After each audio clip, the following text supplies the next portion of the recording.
Merhaba arkadaşlar. Kanalıma, videoma hoş geldiniz. Bugün sizlerle yine güzel bir örgü modeli yapacağız beraber.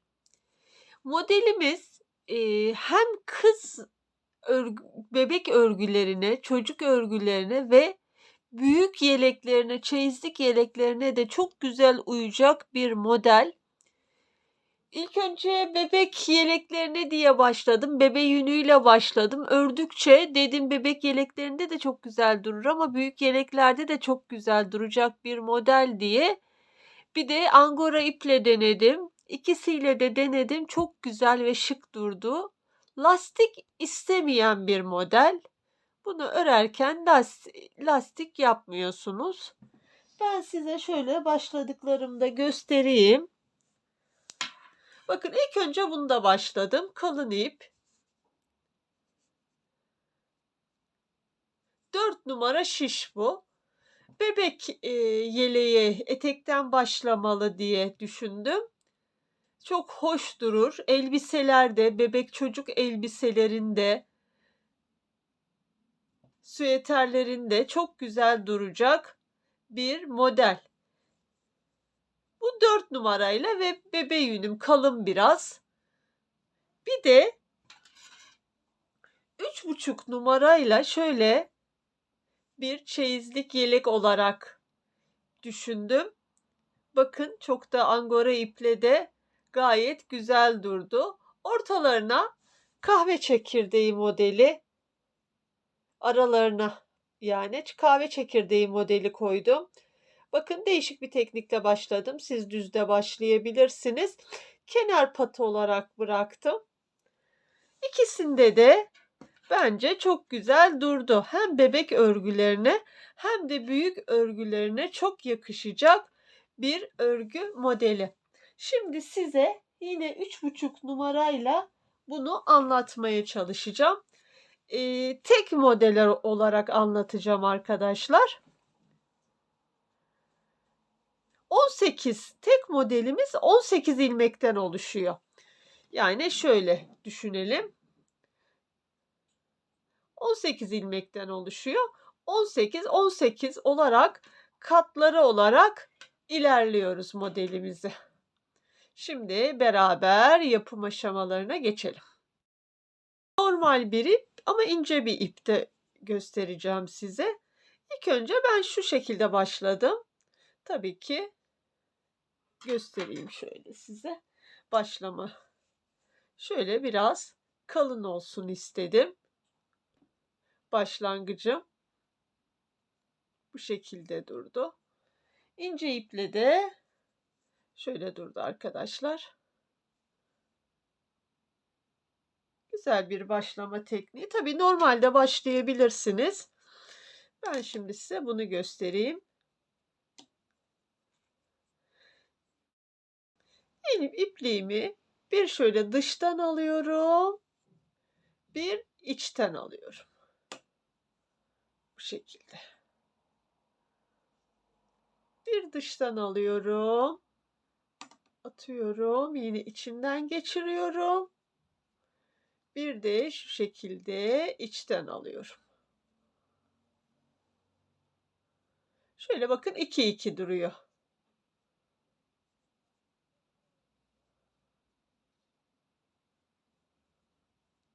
Lastik uygulamadığımız için böyle güzel bir başlama tekniğiyle başlıyoruz. 25 ilmek başladım. Şimdi arkadan zeminimizi hazırlıyoruz. Hepsini ters örgü olarak örüyoruz ve önden bu iki ilmeğim olduğu için örüyorum arkadaşlar. Hepsini ters öreceğiz. Ondan sonra önden modelimizi kurmaya başlıyoruz. Şu anda ben size anlatırken 3,5 numaralı şişle anlatıyorum. Hepsini ters örgü örüyorum, geliyorum. Arkadan en son ilmeğimi örmeden alıyorum. Kenarları düzgün olsun diye. Şimdi önden o modeli öreceğim. Modelimin şu anda ilk sırasındayım. Ördüm. Şimdi burada bir ters ilmeğim var. Bu hep ters olacak. İpim arka tarafta. Burada kahve çekirdeği modelini uyguluyorum. 1, 2, 3 tane düzüm var. Şu üçünün en sonuncusunu aldım. İkisinin içinden geçirdim, bıraktım. Bir tane ördüm. İp benim tarafımda, tekrar bir tane ördüm. Şu anda ipim arka tarafta. Bir de bir arttırma yapacağım. Haraşoya geçiyorum. Bakın ipim arka tarafta, bir arttırmamı burada yapmış oldum. Burada 6 tane ters örgüm var. 2, 3, 4, 5 ve 6. 6 tane kahve çekirdeğinden sonra bir tane arttırdım. 6 tane ters örgü ördüm. Burada ters olarak üçünü bir topluyorum. 3 ilmekten bir ilmek çıkartıyorum. Tekrar 1, 2, 3, 4, 5 ve 6. İpim tekrar ön tarafta. Burada tekrar bir arttırma yapıyorum ve kahve çekirdeği modelini uyguluyorum. 1, 2, 3. En sonuncu 3. ilmekten 2 ilmeğin içinden geçirdim. Şurada bir arttırmam oldu. Bir ördüm ve kahve çekirdeği için arttırmam oldu. Kenar ilmeğim. O hep ters olacak. Arkadaşlar şurada başlangıçta ve sonda birer tane arttırma yaptım. Ortadan 3 tane bir alıp kestim. 2 eksiltme ortadan yaptım. Birer de 2 tane arttırmayı da yanlardan yaptım. Şimdi arkadayım. Arkadan hepsi ters, yalnızca o kenarlarda ördüğüm hep haroşa olacak ilmeğim var. Onları kenarlarda bir düz, ilk ilmekten sonra bir düz olarak örüyorum. Modelimizin arka tarafından hepsi ters örgü. Modelimiz 4 sıradan oluşuyor arkadaşlar. 4 sırada bir tekrarlıyoruz. Şu anda önden ve 3. sırasındayım. Bakın belli olmaya başladı modelim. Şimdi tekrar 3. sıramızda kenar ilmeğimi ördüm. Bir tane tersimiz. Burada kahve çekirdeğini önden bir kere kuruyorum, bir kere de düz örüyorum. Şimdi üçünü düz öreceğim. İpi benim tarafıma alıyorum. Burada bir arttırma yapıyorum. Şimdi ilk sıramda ters örmüştüm. Bu sıramda modelimi düz öreceğim. İpim bir arttırmamı yaptım. 1, 2, 3, 4, 5 ve 6 ördüm. Ortada 3 ilmeğim kaldı. Şu 3. ilmeği 2 ilmeğin içinden geçiriyorum. Böyle bırakıyorum. Ve şu ikisini şu şekilde kesiyorum. Burada da 2 kesmemi yapmış oldum. Tekrar 1, 2, 3, 4, 5 ve 6. Burada tekrar bir arttırmamı yapıyorum. Bu kahve çekirdeği modelim. 1, 2 ve 3. Bunlar da kenar ilmeklerim.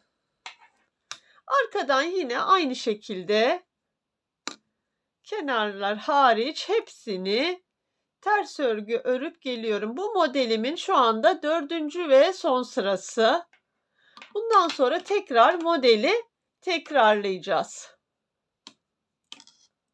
Hepsini ters örüyoruz.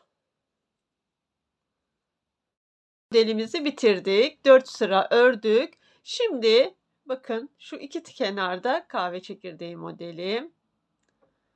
Şimdi ikinci modelimi de kurayım beraber. İlk ilmeğimi ördüm. Bir tane ters. Burada şimdi kahve çekirdeğini önden bir sıra kuruyorduk, bir sıra düz örüyorduk. Şimdi 2 ilmeğin içinden bir ilmeği geçirdim. Bir tane ördüm. Bir tane Arttırma yapıyorum burada. Kahve çekirdeği modelimi kurdum. Şimdi burada ilk sıramda hep haroşa örüyorum. İpimi arka tarafta şurada bir arttırma yapıyorum. 1, 2, 3, 4, 5 ve 6. 6 tane ters örgü ördüm. Ortadayım şu anda. 3 tane ilmeğimi şöyle üçünü bir topladım ters olarak. İp benim tarafımda ve üçünü bir kestim.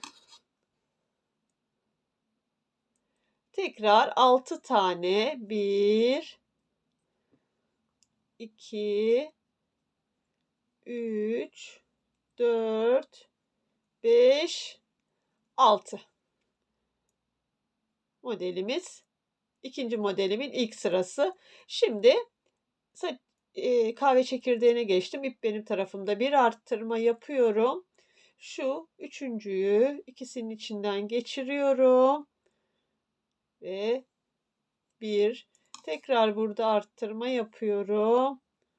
Ters örgü ve kenar ilmeği. Şimdi arka sıradan bir daha örüp önden tekrar bir kere daha göstereceğim size modelin ikinci kuruluşunu arkadaşlar. İkinci modelimin üçüncü sırasındayım. Son kez gösteriyorum arkadaşlar. Bu ilk ilmeğim, bu kenar ilmeğim. Şimdi burada kahve çekirdeğini düz örüyorum. 3 tane düz örüyorum.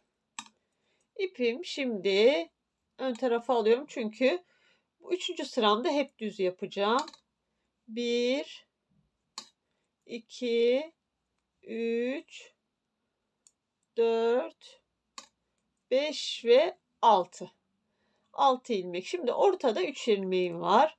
Bu üçüncü ilmeğimi alıyorum. 2 ilmeğimi böyle içine alıyorum ve bırakıyorum. Ve bu ikisini şöyle şu şekilde ikisini bir kesiyorum. 2 ilmekten 1 ilmek çıkarttım. Modelimiz çok kolay. Görünüşte zor gibi görünüyor ama ördükçe ne kadar kolay olduğunu görüyorsunuz. Burada tekrar modelimi kurdum. Sadece içlerde ilk model olduğu için şöyle iç taraflarda arttırma yaptım. 2 tane arttırdım, 2 tane ortalardan kestim. Modelimiz ortaya çıktı. Size bugün 3 farklı iple model anlattım. 4 numara, ikisi de 3 numara. Yalnızca bu angora bir ip. Normal bir ip, bebe yünü. Bu ikisi de bebe yünü ama bu biraz kalın, bu biraz daha ince. Üçünde de nasıl durduğunu görün istedim. Bebek, çocuk, büyük örgülerin hepsine de, bütün örgülere çok yakışacak güzel bir model anlatmaya çalıştım bugün size. Örecek olan arkadaşlarıma şimdiden kolay gelsin diyorum. Videoma geldiğiniz için çok teşekkür ederim. Bir dahaki videolarımda görüşmek üzere. Abone değilseniz abone olmayı unutmayınız lütfen. Yorumlarınız da benim için önemlidir. Bildirimleri zil sesini de açarsanız bir dahaki videolarımdan haberdar olursunuz. Hoşça kalın, sağlıcakla kalın.